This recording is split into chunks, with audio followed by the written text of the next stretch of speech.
We took 1 million Hong Kong dollars from our school principal. He wasn't expecting any return from us. These big giants already built something like that. Why do you think you can be better than them?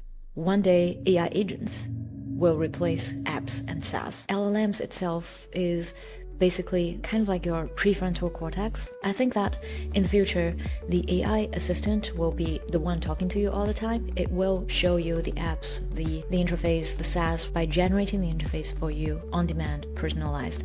You probably have enough time to build this operating system for AI era, just like Android started way before iOS. It's actually more difficult building the platform than building something niche on your own. Memory is the new data. Memory to AI is like data to internet. LLMs take all these public data, and the next wave of data is basically the enterprise data, and the next wave, the individual data, and the next wave, data that's not even digitalized.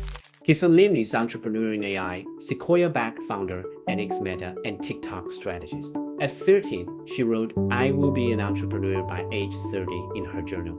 She did it by 22. After struggling at JP Morgan, she built a restaurant booking app in 2011 that was years ahead of its time. When it failed, she joined Facebook, where her brilliant analysis caught Zuckerberg's attention and got her promoted to headquarters strategy. In 2021, when everyone laughed at chatbots, Kisson bet everything on AI agents. Now she's CEO of Tanka AI, building what she calls the memory system for human AI collaboration. This conversation reveals shocking insights from someone who's worked inside both Silicon Valley and Chinese tech giants. Kisson exposes the brutal differences between Facebook's caring culture and ByteDance's 996 environment, and explains why the entire SaaS industry is about to be disrupted.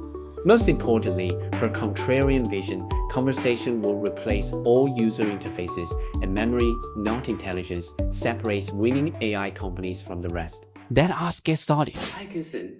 Welcome to FounderCoHo. Thank you, Jay. Really great pleasure to have you. I know that you started your first business in Hong Kong. Take us back to time. What happened? What made you to start your entrepreneurial journey In Hong Kong? in Hong Kong? Oh yeah, that was a while ago, almost like 13 years ago, when I was a college graduate working for JP Morgan for a year and a half. Was pretty unhappy. Financial market wasn't for me, actually, and also I wasn't good at maths, so I struggled at JP Morgan. But that reminded me of my dream when I was 13-year-old. I had always wanted to be an entrepreneur. And so Wow, I started. really? Yeah, Yeah, I even really. wrote a journal at year 13 about myself being an entrepreneur by the age of 30. And before that, I had to enter a great college and work for some good companies to gain experience. So that had always been my dream, actually. And my friends had been asking me, like, what took you to become an entrepreneur? And my answer had always been, being an entrepreneur is not a question for me. It's the answer for my life, because that's really like what energizes me. So going back to Hong Kong, I was pretty unhappy at JP Morgan, but I met some really good friends at college, and they so happened to wanted to start some venture as well. And so we thought about, back then it was 2011, and we thought that actually, one of the biggest problems for us is every time we go to the restaurants, we need to queue up. In Hong Kong, it's crowded.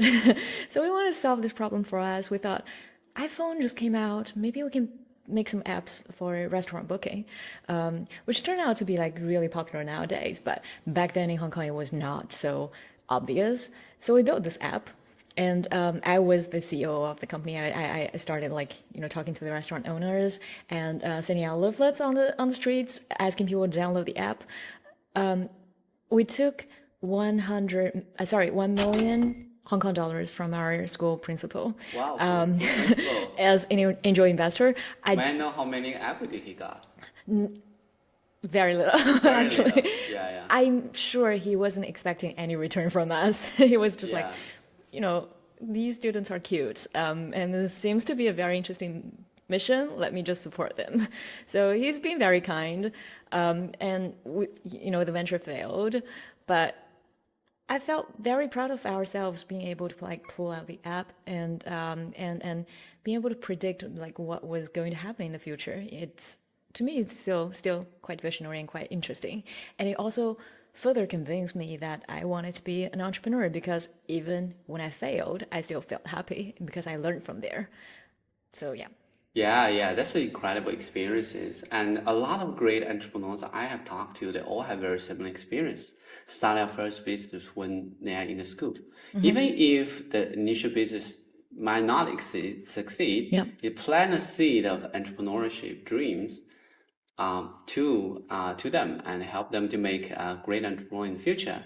And the reason I'm asking about equity of the school principal is that a lot of the times the school fund the students not because they want to make money. They take very little equity, almost no equity, but they want to plant these dreams to generations of students. That is so true. That is so true. Yeah, we're so grateful that our principal was able to support us. It did plant a very, very nice seed in our hearts. It gave us really good experience being a first-time entrepreneur. That's awesome. Yeah. Yeah. So I recall that you learn a lot from that ventures as well. One of the things I heard talk about is operation is important. Yep, Tell totally. us more about how you get the learning and why you got that learning. Yeah. Also, it's because restaurant booking app is really operational heavy. Tell So us more about how the restaurant booking business works. yeah, so we built this app, and we asked the restaurants to install this app on their end, and we asked the users to download the app on their end on iOS. The thing is, the users can then book restaurant seats, reserve a table at restaurants on the app. But what we didn't estimate is that restaurants in Hong Kong are pretty, busy at peak hours. So they usually hire a lot of part-time workers in the restaurants.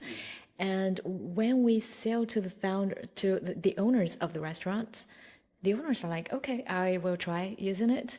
But they didn't take time to brief their part-time employees. And the turnover is really high for restaurant employees. So the employees didn't know about this app. And users, after they reserve a table at a restaurant, of course, this is the first time that they tried so on an app and they didn't trust it, so they called in, and then the restaurant employee was like, I've never heard of this app. What's going on? And of course, they deleted the app. They're like, what a scam. So this seems very obvious nowadays, but it was like, wow, okay, we didn't expect that when we were a student. And the lesson learned, number one, is operation is definitely important. So, you've been a tech founder, you've been someone who's really good at building product. The natural tendency is that you ignore the importance of operation, the importance of all the details. And I think that was the very, very good first lesson for me as an entrepreneur. The story reminds me very common themes in the B2B business as well is the different disconnect between the users and the buyers. In these cases, the owner is the buyers, but the users are actually the operators of the restaurant. They're not necessarily the same people. Well, exactly. And you have to understand who are the stakeholders and make it really, understand all the details, make it really obvious for all of them to, use your app and make them feel valuable. I think that's incredible experience and learning. It was interesting. In your early part of the career. Yep. And then I saw that after you have that experiences, you package all the learning you had, you start your corporate life, and you have amazing corporate life. You literally post a lot of internal strategy and got noticed by CPO of Facebook. Like, tell us more story about that. Right. So I joined Facebook in 2014 as a partner manager. If you are offered a seat at a rocket ship, regardless of whatever seat, you feel so good and you feel so grateful joining. So I got this chance of joining this rocket ship, and of course I joined. But I've always wanted to be closer to the product side because I wanted to be an entrepreneur. I still want to, and I feel like being able to understand how product team works at Facebook, how they build product at Facebook, is very important for my learning. So I started writing case studies. I started writing blogs and publish internally at Facebook Workplace about the Asian internet companies, like how Grab acquired Uber in Asia, and how ByteDance, back then Musically, how Musically started getting so popular in Asia. And those blogs started to catch attention from the headquarters. And eventually there's a time when people were starting paying attention to Musically, and they said, well, this analysis looks interesting. So the strategy team in headquarters reached out to me and say, so since you published this blog, you wrote about Musically, can you write more details about it? And also, by the way, can you write about like Alibaba? Can you write about Tencent and all these? Because we are getting more curious about the Chinese companies. I was like, sure, of course. So I put a lot of all-nighters writing all the decks and stories about them, and eventually they felt like, well, you know what, you can be a fit to the strategy team. So they brought me to the strategy team in the headquarters, and I started becoming a corporate strategist. Wow, what a fascinating story. I was lucky. Yeah. And I think that what I hear you about is not also lucky, but you made yourself lucky through working very hard, you're analyzing what the trends that Facebook headquartered people will be interested in, and produce this analysis and results to convey your value. You figure out a way by just playing that role first. Years ago, also, another mentor told me something similar, very similar. Like, don't ask for things, prove that you can do it first, and it will come to you naturally. And I also heard that you not just like sharing decks and sharing what's happening in Asia, but also you propose a lot of interesting ideas, even this Facebook venture idea. Yeah. Tell us more. So when I went to the US, it was like 2018, and a lot of startups are happening, including Musically, including other things like photo taking, video image editing apps or new social apps. Because I was working in the corporate strategist team, and part of my job is to. So did you transfer to the US because you joined corporate strategy? Yes, I did. Yeah, and that team, part of my duties was to do this competitive analysis for the company, and to help the company understand what interesting apps are out there, and what do they do right, what are the things that we can learn from them. And I realized that, well, actually, there are a lot of interesting ideas that others are doing, but we are very slow to adopt them, including having more filters, having more editing tools for Instagram, or something like Musically, right? Having more video tools.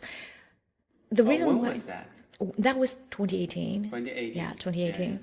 And the reason why these big corporations are slow is because of the PR issue, because they have to be careful if, because of the innovator's dilemma, or because they have to be careful that a lot of people are watching them and they should do things more cautiously, right? So it's inevitable that they are slower than startups. But the thing is that kills potential innovation, and I thought, why don't we? Since a lot of Facebook employees actually departed from Facebook to start their own companies, why don't we have the Facebook venture, where the company can just like invest in those departing employees as angel investors, and when the company gets more successful, Facebook can always buy back at discount or keep investing at discount.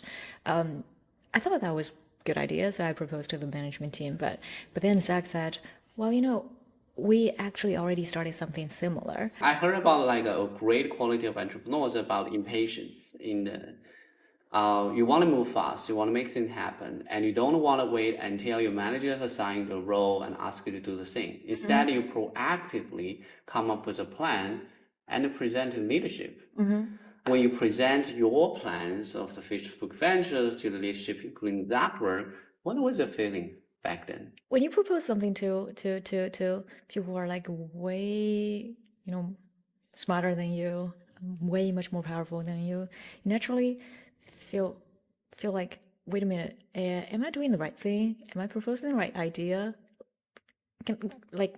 I want to think about it twice. I want to make sure that this is right. But the thing is, this is never right. So yeah, it is what it is. Like I've been walking into, management room for like quite many times, proposing competitive landscape analysis and proposing new ideas for quite many times. And every time I have to like be like, okay, go. and for that 1 second, you just like make your whole mind just like so quiet that you don't think about it. Just go. Yeah, exactly. Yeah. Yeah. And the moment that you described, actually, I feel is so precious moment as well as a part of the people like a person's growth journey. I myself have a lot of experience like that. I'm super nervous because that's the high stakes situation. That high stakes situation that even make me feel, should I be here? Should I do this? That's a level is like about that. Like, what if I screw up Yep. this thing? I feel like idiots. Right, exactly. You started doubting yourself, right? Yeah. And that happened to me so many times. Like I started every time in the boardroom, I have a question in my mind, and I always doubted myself. Am I asking the right question? Is that a dumb question? Like because no one asking, is that a dumb question?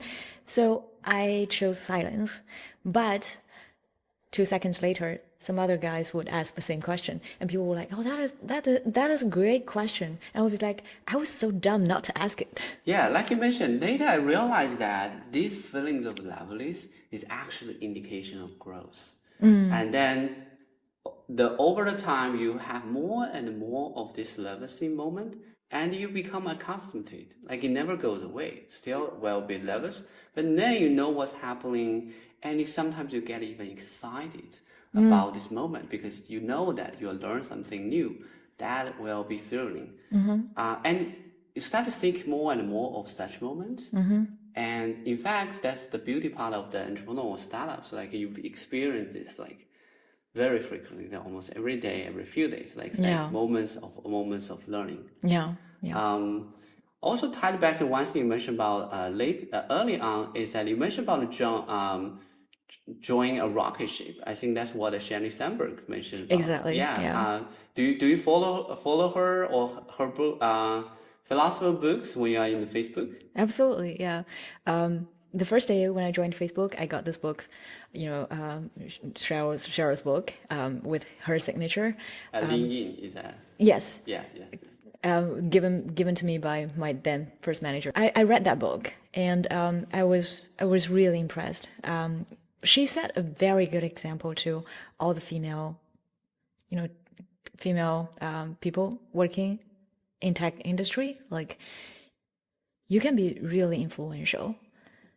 You don't have to be this like soft figure. You can actually be soft but powerful and influential at the same time. So yeah, I do follow her. And you mentioned a very great point is actually it's very influential. I realized not just for women employees. I myself read a book and I found it incredibly helpful as well. And the reason I mentioned about nervousness is that when I read a book and then trying to connect with my real life, I realized like linking is the action you take. And the loveless is the moment feeling you have. The linking is basically just like comfortable to overcome this levelness Totally. to lean in and take the responsibility Yeah. on that. Yeah, totally. No, I actually learned a lot from the Facebook days. People set great examples for me and people said great, very, very good things that got me, got me so far. So, Sheryl, she talked about lean. She also talked about crucial, hard conversations, and it was very hard for us at the beginning to have very hard conversations, especially as first time managers, or if you are going to the room talking to your manager and say, hey, I want a promotion. Those are hard conversations, but once you have that muscle building, it's much easier for you to do that. And I have consistently observed that you take that attitude in your career, lean in and own your career. And after several years of the working at Facebook, you decided to join a company you have done so many research, Musically, ByteDance. So you joined ByteDance, and tell us more about that. I was lucky to get the offer when I was working at Facebook headquarters, and I got this offer of the monetization strategy director role. It took me 5 months to make a decision to join, and in the process, they called me several times saying, "Oh, if you still don't make a decision, we're gonna start the hiring process again." I'm like, "Oh, great! I'm happy for you." And then a few more months later, they're like, "We found this person." I'm like, "Oh, congratulations! I don't have to make a decision." But they're like, "But we still, tailor another position for you." And I was like, "Wow, okay, that's actually quite touching." So I decided joining because that's another rocket ship. You can see the trend. You can see it's doing all That was these amazing things. It was late 2019. 2019. Yeah, I think that was a time where the TikTok started really take off in the US. Yeah, exactly. It was renamed TikTok from Musical.ly in 2019, and the app was taking off like everywhere in the US especially, and people started paying a lot of attention to the app, and ByteDance itself doesn't only have the app, but it has a whole other spectrum of apps that are doing amazing. So it's definitely another rocket ship, you can tell. So yeah, I struggled between staying at Facebook, staying at the job that I absolutely love, and working together with the team that had helped me so much. I had grown so much in this place. It felt home, or going into another rocket ship, which is still full of uncertainty. And I decided to go because I feel like growth is important, and I wanted to see like I've never actually worked for a Chinese company, and I wanted to see like how. I wrote a lot of stories about how Chinese internet companies grew and how they are different from the American companies in terms of the culture and in terms of like the way they do. But I actually haven't experienced it personally. So the curiosity actually got me to take this job and went there. What do you think, like, what you observe in TikTok is it close to what you write when you do the research? A lot of reverse cultural shock, actually. That's cool. Yeah. I grew up in China, but I've been working for non-Chinese companies for more than 10 years before I joined TikTok. So that was the first time I worked for a real Chinese company. And the first day I went to the office, I was like, the decoration is not as beautiful as Facebook's. And we don't have as many snacks as Facebook's. Oh, wow, you have to work so hard. You have to really go like 996. Like, it's one thing that you write about 996. It's another that you are really doing it yourself. So the emotion was really strong. They work so hard. Tell us more about the day-to-day life in ByteDance. It's all about work. So I remember that I worked in Beijing, and the peak hour for getting a taxi to go back home is usually like 11:30 p.m. to midnight. That's when most people go back home. And when I joined the company, you still have to work on the Sundays every 2 weeks. And even on Saturdays, on Sundays, you most of the time you have to work. And for like 1 a.m., 2 p.m., you get a ping from your boss, you have to reply. So the philosophy is really different from Facebook or Google versus ByteDance or alike. Because one thing we do have to admit is that China has a large population and many great talents. And because they have many great talents, there is luxury for the Chinese company to actually hire a lot of people. So they are more focused on operation, less focused on scaling the product, and they are more focused on working hard, less focused on let's step back and really think clearly about the strategy. But I also think there's the lucky side of the Facebook and Google, because they were so early in the internet era, and they developed this great business model which allows them to grow without scaling the employee. They can scale the market without scaling the employees, the workforce that much, and they can just like have a huge profit margin and not worried about serving every segment of the client really well. So I think there are a lot of complex factors there, but in short, the cultures are very different. What part of the culture in the ByteDance that most energize you, and what part of culture that you don't like the most? I think the culture that most energizes me is at ByteDance because they scale so fast. There's no standard management style that you scale across the company. So every team has different management style depending on the manager. So actually, you can build your mini style, your mini culture within the company, and you can experiment, different things like how do you manage people, what kind of things you would like to do, and the company actually focuses more on bottom-up innovations, which means that if you have an idea and you can build it with your team, you can call other teams to help you build it. And you can prove the result. Then you get promoted really fast. You mentioned early on that ByteDance is not just have TikTok, they have like a whole set of apps which are also very popular, like CapCut. Yeah, Is yeah. that related to how the organization works? It is definitely. ByteDance is more about, let's do A/B testing with apps and see whichever app that works best, and we can just like pull more investment into the app. And same for employees, same for teams, because they have a lot of talents that they can hire. So a lot of times there are different teams working on the same projects, and whichever team that wins will take more investment from the company.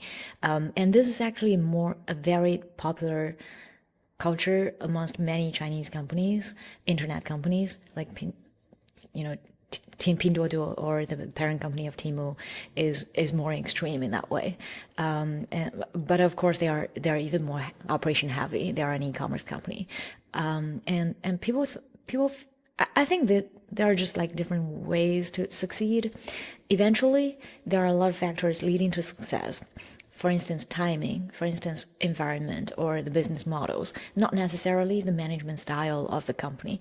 And what I observed at ByteDance is that when you have tremendous growth, it will cover all the other problems in your company and will make everything look good. But once the growth is not there, then you have to deal with more of the management problems. But back then, when the company was growing so fast, if I were the management team, of course, I will focus more on growth as well, because you have maybe 10,000 problems to fix every day. You cannot fix everything in them. So in short, the company, especially on the monetization side, is more of decentralized or bottom-up approach, meaning every team could be very different, and people have more bottom-up innovations. There is no set style, so it feels like chaos at times. But given the massive scale, something will come out, and that's how they incubate innovations. Yeah. You mentioned a very interesting difference between the Chinese tech giants and the US tech giants in terms of the culture. You put in the way of that ByteDance more bottom up. And I actually observing for many Chinese companies, like in fact, it becomes like Chinese internet culture that is very results driven, is very data driven. They don't previously put any, like before they do things, they don't put any opinions into that, and then leverage the talent pool they have, executions capability they have, and to find out the optimal solution is really optimized for finding the optimal solution. Well, at the same time, the US tech giants, they generally will impose some culture. Like you think about Google as a culture, think about Facebook as a culture. It's very Apple as a it's very culture. tight culture. It's a very opinionated way of building a Indeed. culture. Yeah. And then the product and innovation is the results of that culture. Yeah. Well, I would say ByteDance also has culture. So the interesting feeling from my side is if you partner with a Facebook employee, you in your work environment, you hire a Facebook employee, even without knowing them, you're very certain that they have certain styles. For instance, product driven, talking about scale, spending a lot of time writing roadmaps all the time, and very good at collaborating with cross functional partners, and caring about the team, because at Facebook and Google, people manager is a thing. Like you have to care about your team, and they spend a lot of time teaching you how to care about teams, and talking about diversity and talking about all these like care, mission, stuff like that. So you know how they work. There is very, very, very standard way. So you feel like you can make great friends or become good colleagues with any Facebook employee because they're the same. But for ByteDance, there's also this like very standard label. If you hire someone from ByteDance, that person is definitely hardworking. Yeah. I think that the one interesting about startup or organization in general is that it's a self-reinforcing algorithms that will select the talents based on a principle, and then it will basically build a talent pool like that. And like I mentioned, I have similar experiences. Like when you talk to a person, you kind of can guess which company they work for. Indeed. Now that you worked in both in Facebook and learn about the US culture and also working the ByteDance, experience the reverse culture shock and how Chinese culture work, internet culture works in firsthand, you are now impatient again and decided to do your own entrepreneurial journey, looks like. And you started to found a company called Mindverse. Yeah. Tell us more. Yeah, so that's actually quite interesting journey. It was in early 2021. We had this ex Facebook employee gathering, and there were a lot of old friends. So after going back to China for like 1 or 2 years, a lot of people started, thinking about like doing some side gigs or starting their own companies together. And this old friend called Felix shared his vision on AGI. And that was early 2021. And everyone was like kind of laughing at him. It was like, what do you mean by AGI? We've built chatbots at Facebook. We never believed in. We never believed that it would actually work. So I think before ChatGPT, most people don't believe. totally didn't believe that. Yeah. So I felt like it was interesting because at Facebook, I first-handedly saw how generative AI can actually transform the artwork and can actually make things way much more interesting for a lot of people. I've always been very interested in AI, in memory, like all these things. I even wrote sci-fis on them. So this guy's talk got me very interested, and because we knew each other, way before at Facebook, he was the one working at AI lab. So I was like, tell me more about AGI. And then we started talking, and talking about AGI, I was like, damn, this is the future. But back then we were just not certain how long it would take for the AGI to really come, and we thought, that's amazing. We as a startup, we can build something that lasted for like 5 or 10 years or even more. Let's just keep building it. So we started the company back in January 2022. But before that, we got investment. We got the term sheet from Sequoia in China and from two other top tier investors there, and after getting all these term sheet, we started the company and we started building things. But pitching investors was also some experience. The same things happened when we started pitching investors in late 2021. Everyone was like, what the hell is AGI?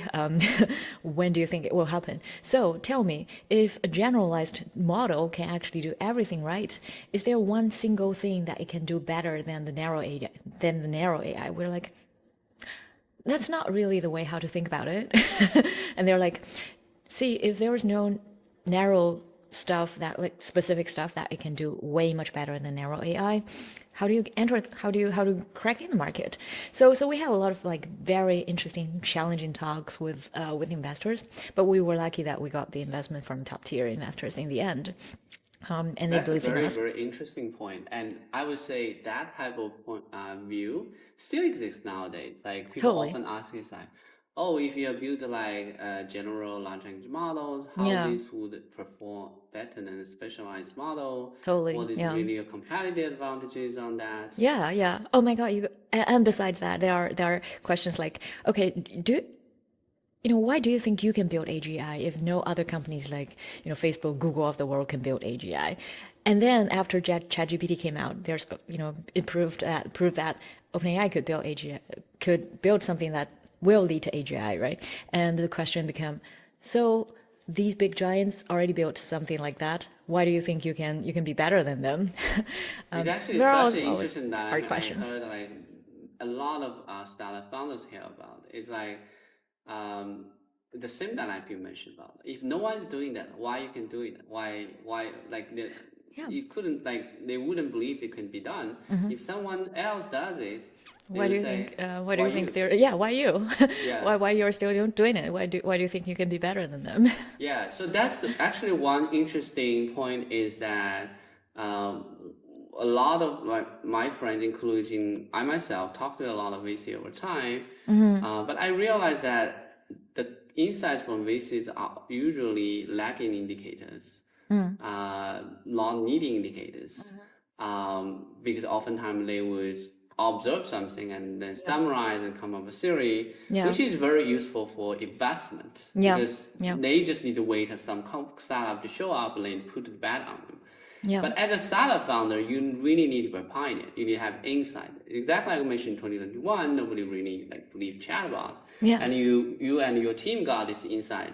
Other than like you mentioned about like you have a colleague who had this insight because he's a research scientist. Any other leading indicator you got made you have the conviction to work on Mindverse? Yeah, totally. So we talked about AGI, and I think that the concept of AGI is not hard to grasp.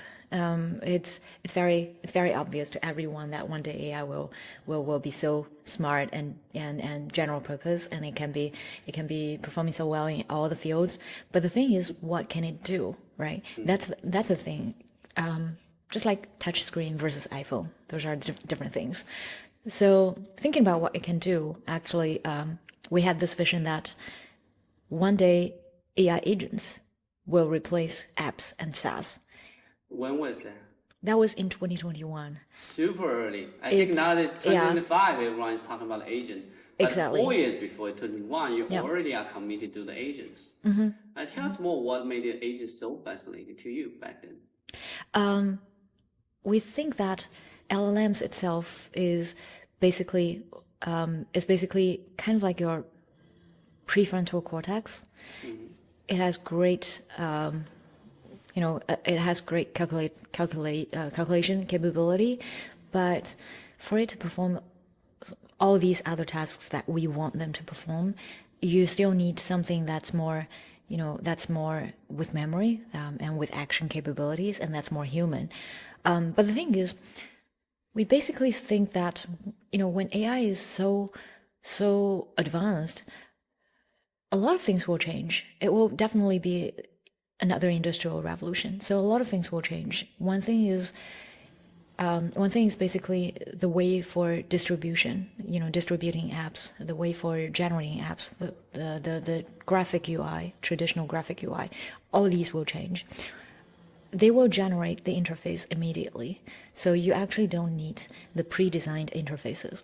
So by the time they generate interfaces immediately, what you need is the data from the supplier side, and then all these components, and then whatever you want the AI to do, whatever you want to do, you just tell the AI agent, your AI assistant, hey, I want to go to this place.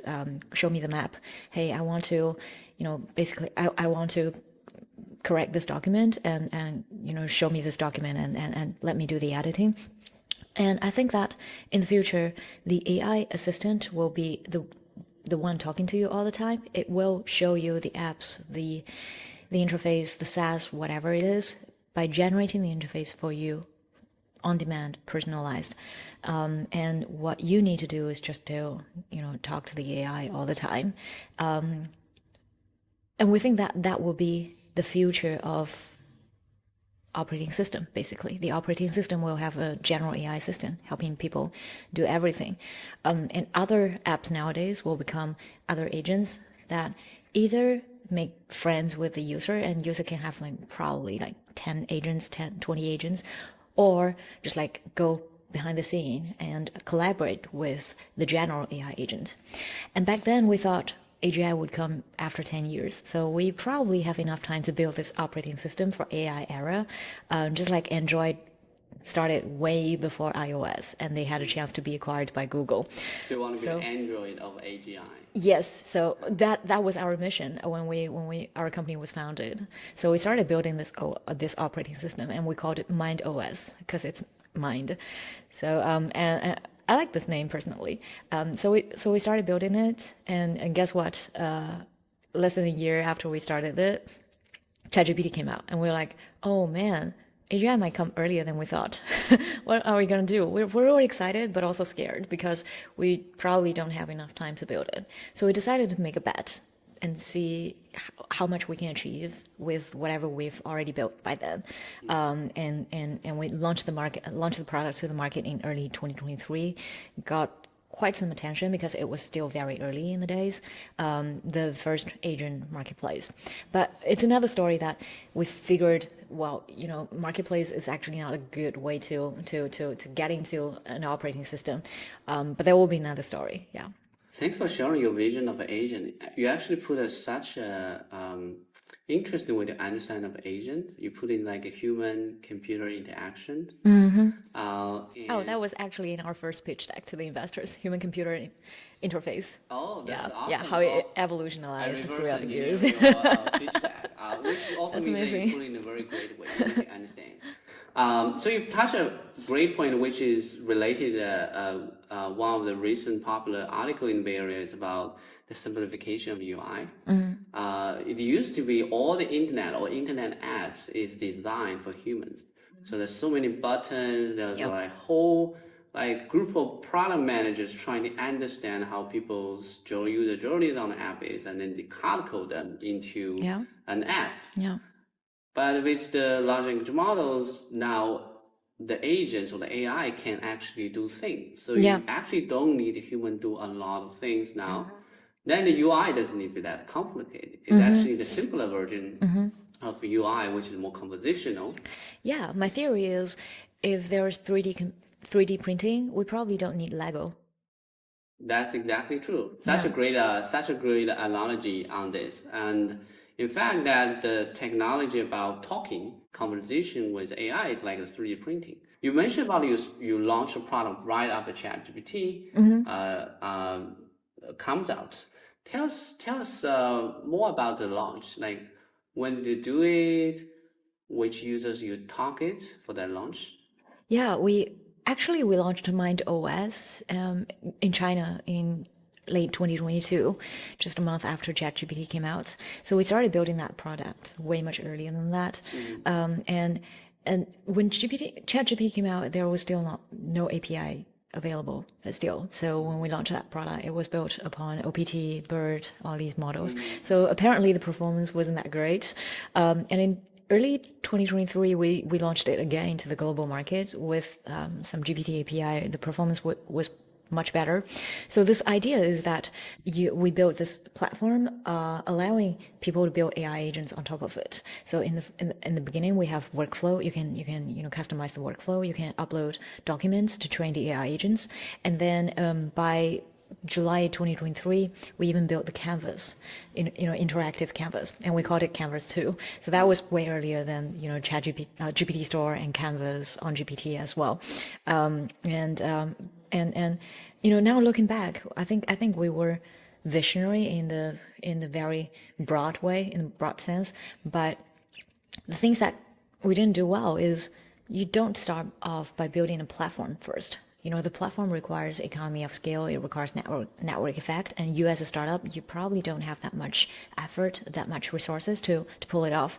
And we thought back then, if we are to build AI agents by ourselves, we're going to go into the niche market, into the verticals, and we probably don't have the understanding and operational efficiency to make the first party AI agents on the platform. So why don't we just build a platform so that others can build AI agents on top of us, and it might be easier, so we can just focus on building the platform. And it turned out it's the opposite. It's actually more difficult building the platform than building something niche on your own. So that was lesson learned.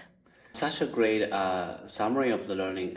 When there is no big players playing this, startup is actually good. Like, it's actually good for startup to lay a bigger visions and be the platform, because that arose the maximum interest, both from VCs, both from like employees. You get a maximum amount of resources from that. And you can use that resource to be the first platform, and there's a place to win from that. But when the ChatGPT comes out, they got like enormous amount of resources, so they become the platform. What you mentioned about is actually great learning as startup founders to have, like that will be useful for any AI startup we do. And it looks like you take that learning and started to focus more on the new on a reach or a certain audiences as you build your second company out of it, Yeah. Tanka. Yeah. Tell us more about the journey, about why you decided to start a Tanka. Yeah. After Mindverse, I think there are, well, actually Mindverse is still doing quite well. They launched this new product called MeBot, which is a note-taking app, and focusing on AI memory for individuals. And that got me into the AI memory field. I find like I realized that big companies are building a lot, but the moat for smaller companies, for startups, are either memory. So memory is the new data for, memory to AI is like data to internet. Startups moat is actually in memory. And that's... Can you tell us a little bit more about what do you mean by memory? Yeah, so LLMs doesn't remember you, doesn't remember what you say. But there are a lot of layers to memory. What you said to me just now, all these as it is memory. But the more important thing is how do we compress the model? How do we build abstract understandings towards a person, towards a company, and how do we connect the dots and form patterns? And I think the abstract understanding of patterns and time sequence and all these like updating memories is what human brains are good at doing, but AI is not. But without memory, AI is just LLMs. So I think startups win by building memories for people, for teams. And in my previous company, we built memory for individuals. But I also realized that GPT or GPT of the world, LLMs, they will build memories for individuals. Of course. For the memory part, just paraphrase to make sure my understanding is correct. You mentioned about the memory for the AI or the LLM, like how to add memory to the LLM. Yep. Which you point out one thing that LLM have very short context window. It only remember the things for a small amount of period, and then it forgets about that. And that's you just record that thing into the context window. And the way LLM work is very different than our human work. We can record the memory of our friends even like after 10 years. So we as a human species, we have long-term memory. So we can store all this external knowledge and use that as we are having the conversations. And you feel like that is the one thing that is really missing at LLM now. Like there's external storage of knowledge or information that LLM can access very easily. Yeah. It's either you train the model or you try to give the model an external database. But training the model will sacrifice the model's own performance as well. So usually people do RAG nowadays. But with regards to that, there's a lot of issues like how do you define the time sequence, and how do you build different layers, and how do you make the more recent memory more available for the models to retrieve, and there are a lot of interesting things, and depending on the situation you have to do a lot of put a lot of engineering effort to make the structure of the database more suitable for the specific use case. It's basically that there is some external databases that store some structured information.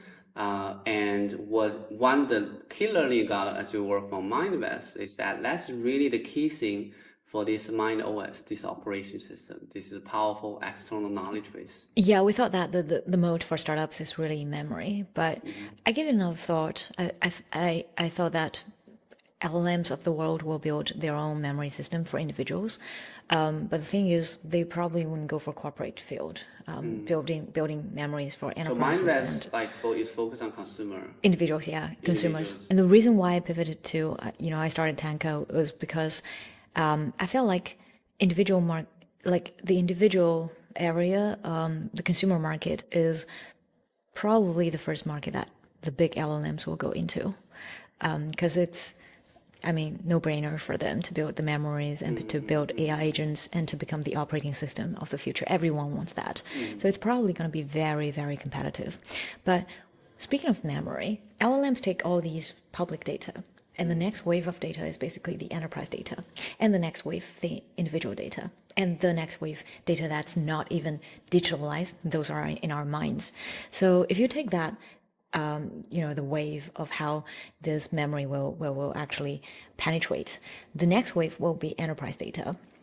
So the glean of the world. Exactly. I think currently we're in the wave of public data Yes. because there's a lot of discussions about AI search, and Google is going to be overturned by Perplexity, ChatGPT, because the LM now access to search engine, which is like public data. So what Yeah. you're betting on is that you're betting on the next wave, in which The next that wave there is will enterprise access to data. enterprise data. Yeah. So we built enterprise memory. We built memories for startups. And the best thing, the best way to build memories is actually, first of all, you retrieve information, right? So Glean of the world, they retrieve information by allowing the enterprises to connect to Glean a lot of different apps, and then they get all this information from the different apps. But Glean only does the information retrieval, so like search within your database. But actually, the more important memory is how you leverage those information to form decisions, the chain of thought for enterprises, for teams. That determines the team's DNA. When we say like, Facebook has product DNA, Google has engineering DNA, we actually mean how it prioritizes on things, how it makes decisions. And it's not only information, but the decision that's important. And if you ask yourself, when are most decisions made? It's actually either in offline meetings, online meetings, or in messengers. So we built Messenger because that's when people discuss about things and make decisions. Yeah, you had a great call, which is that a lot of the people now are focusing on consuming the information, like the Glean or the Perplexity, is that they try to like help people to understand more of the existing content.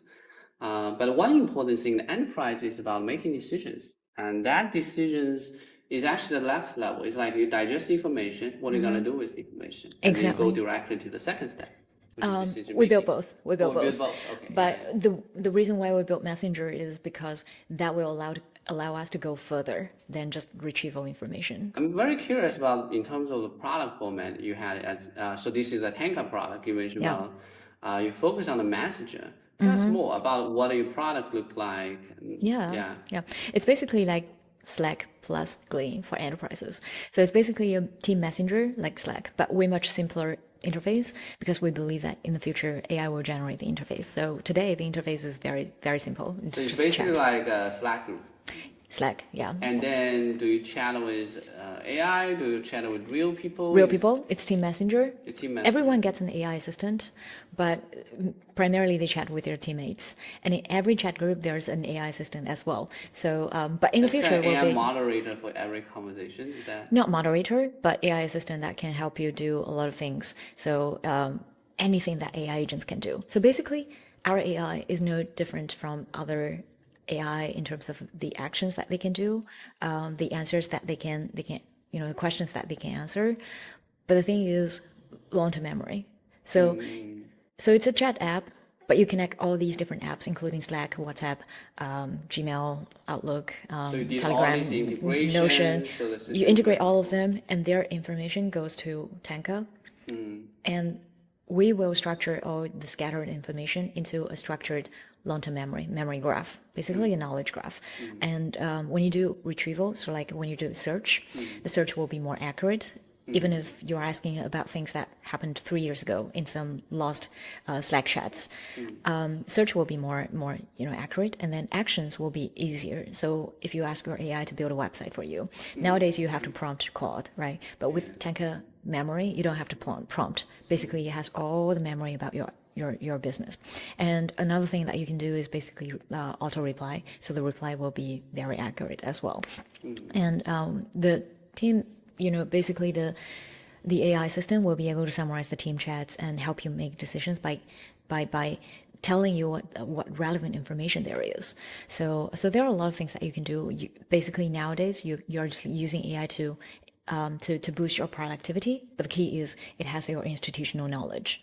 Gotcha. So you basically got an AI assistant for you, specialized, personalized for you, that has the access of all the knowledge in the company, Yep. plus has already integrated with all these SaaS integrations, so it can actually like schedule a meeting for you, reply emails for you, so it can actually do things for you. It's like your assistant.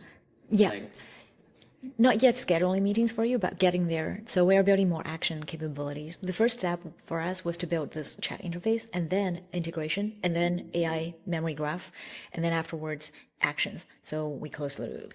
so that's a very, very interesting the ideas and at high demand for for any like knowledge workers. Totally, yeah, Yeah. totally. So what is your target users? Do you target mostly on the work like knowledge workers in big companies, the smaller companies? Tell us more. Like how do you identify your like ideal customers?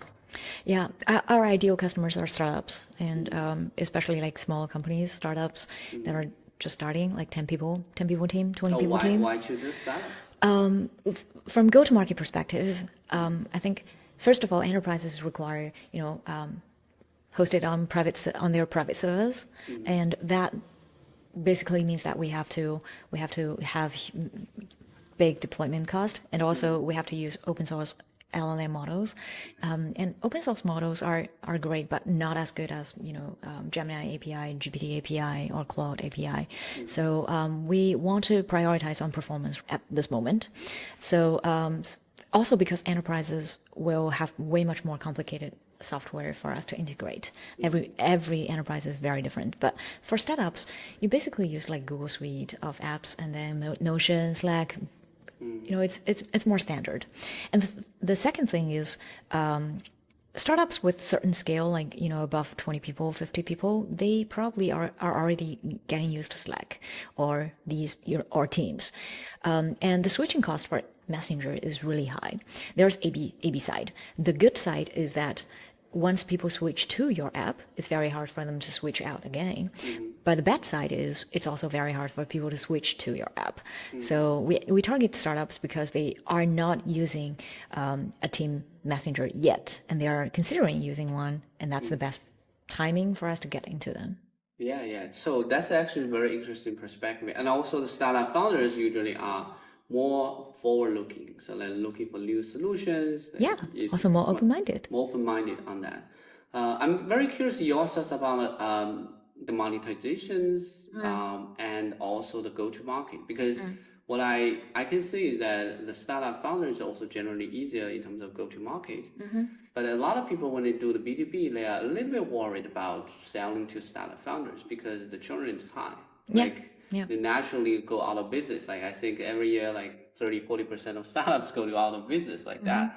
How do you balance these two? Like if you target mostly on startup founders, how do you deal with the high lateral check? Not because of a product, but because they are out of business. Yeah. I think it depends on stages. When you're at first stage, the market adoption is more important, because business messenger is not as tricky as personal messenger, right?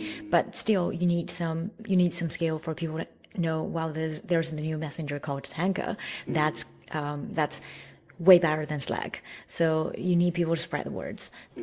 Adoption for us right now is more important. Let alone the fact that in future we're going to build this small model on top of LLMs to help retrieval of memory for different types of organizations, which means that reinforcement learning and the scale is much more important for us. And after we reach to a certain scale, I would say the revenue and profitability would be more important. And that is actually the stage where it makes more sense to target middle-sized companies with the more stable and even enterprise. What is your take about monetization for the consumer companies or enterprise companies? Monetization for AI products is generally hard, regardless of like for B2B or B2C, because it depends on different stages. So like a year before AI, the technology is not here yet. AI couldn't take actions, and people didn't want to pay a lot for that, right? It's mostly like toys. From toys to tools to digital employees or digital companion. The premium is very different. And I think the technology is getting there. So in terms of the monetization, I actually think that the trend is actually happening in the Valley. People are charging in different models, so not really like monthly subscription model, but outcome-based model. I think we'll get there very, very soon. And for AI for consumer, just ask yourself how much you are willing to pay for a companion, for a partner. It's actually a lot. When the technology is really there, I think a lot of people will be willing to pay a lot for that. But yeah, we're not there yet, but we'll soon get there. Yeah. I think you put it in a very good way, which is that we're still in the process of figuring this out. But there's a very clear trend of the willingness to pay it higher, which is also there's a leading indicator for that is that, for example, the ChatGPT used to be not very sticky before. The retention is very low. The amount of time people spend on ChatGPT is low. But recently, I think the number of returning users for ChatGPT, which they quantified by the ratio between the DAU versus MAU, is approaching to the traditional forum like Reddit, which means that people start to develop more and more habit to use these AI assistant tools like regularly. And when they start to do this, it become part of their life. And the willingness to pay will increase. Yeah, totally. And actually, one more reason why I think that Messenger is actually more important is because, as you said, when more and more people are coming to the LLM themselves, LLMs actually engage people from the thinking process. And once they introduce Canvas, once they introduce the interface on their own chat interface, other interfaces, which is more interactive, right? The SaaS of the world will actually be in a lot of danger. So think about like when you can just like edit the documents on ChatGPT Canvas rather than going to Notion. You mean the whole SaaS ecosystem is in danger, right? Yeah, it could be. Tell us more about that. It could be. So, more and more I see myself like editing documents on ChatGPT Canvas rather than Notion because I think with ChatGPT, I think with AI. Yeah. And when it has me on the thinking process, it's just more natural for me to get everything done in the same interface without like transitioning. And so I think, all these document tools, even building a website will be quite dangerous. But Messenger is another story because I don't think LLMs will be interested yet to build the business messenger for teams. That's another story for them. Exactly.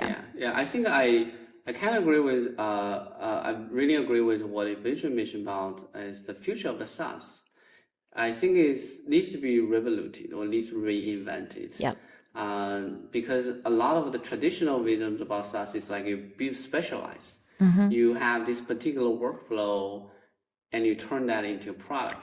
Right. And think about all these workflow just go into ChatGPT because it has people on thinking at the very, very, very beginning. Exactly. Yeah. And now like everything is tied and into a very consistent interfaces, like conversational interfaces. Yep.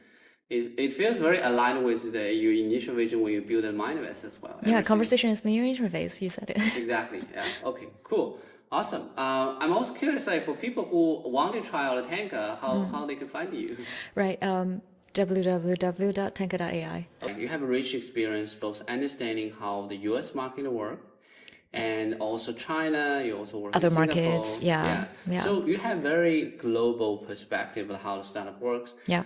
And I'm also curious that as you bring this perspective as you're building Tanka, how do you ensure the culture is also global? How do you ensure that you hire the best talent across the global? We do have remote working. So one feature in Tanka is you can auto translate all the messages. So we hire different people. Oh, so you adopt for the using Tanka to help build Tanka. Totally.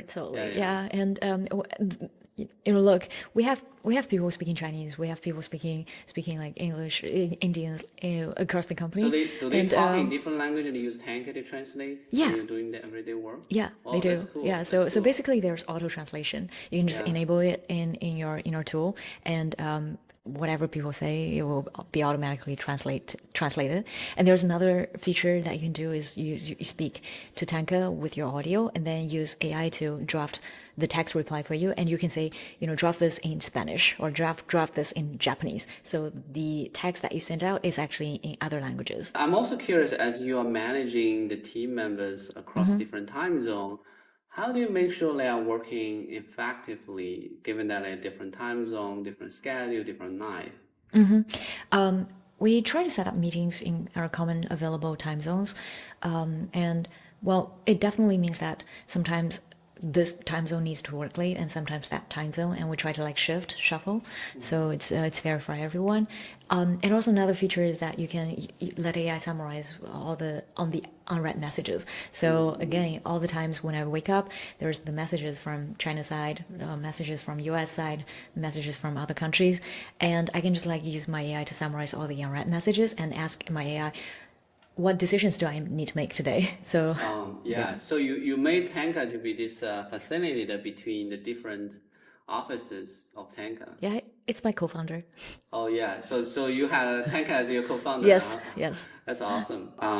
As you are building a couple like both Mindverse and Tanka, so what is the biggest takeaway as you are you learn in this journey? As an entrepreneur. As an entrepreneur, and also what is biggest advice that you would give to the next generation of entrepreneurs? Right. Well, a few. One is start from something small, and two is build something with passion, build with purpose. I think with AI, a lot of times AI, very soon AI will be more skillful in a lot of jobs than a lot of people. But what founders or what humans are good at is to build with purpose. Especially when you run startups, you have to pivot all the time. The market swings. There are often times that we don't know, shall we pivot or shall we continue? Because you are not sure all the time. So the best guidance is is that your passion? Is that something that you truly want to build, even for yourself? Because if that happens, then you know what to do. But when you don't have the passion, when you don't build with purpose, you actually don't know what to do when the market is uncertain. And we're gonna deal with a lot of uncertainties, more and more uncertainties in the future. And three is basically to realize, to understand what is your mode. And with AI, with a lot of like large language model, big companies building more and more things, and it's easier for people to build things. I think the mode for startups is really comes to two. One is customer relationships, and two is people. So yeah, focus on your mode. Do you have any recommendation for our audiences that you would recommend? Well, in terms of the books, like any information source you have. Oh, any information source. I think I just basically read very different things all the time. I like reading philosophy, and history and sci-fis all the times. But I really like Thinking Fast and Slow. That was the book that I read so long ago, more than a decade ago. Like that, yeah. And it changed a lot of my perspectives, and also. Lean startups. Lean startups is great. Yeah. I think there are a lot of interesting books that I really loved. Cool. And in terms of podcasting, FounderCoHo is definitely a channel that I follow. Thank you so much for your support and also coming to sharing with the community. It's such a fascinating story and thank you for your amazing chat. Really appreciate sharing community. We'd love to see Tanka, how it goes and how it enables Mind OS and enable more knowledge workers. Thank you. Great. Thanks for joining us for this inspiring conversation. Loved what you heard? Subscribe now to join our community of founders and innovators. Drop a comment about your favorite takeaway and stay connected for more insights from Silicon Valley's most exciting change makers. Until next time, keep building, keep connecting.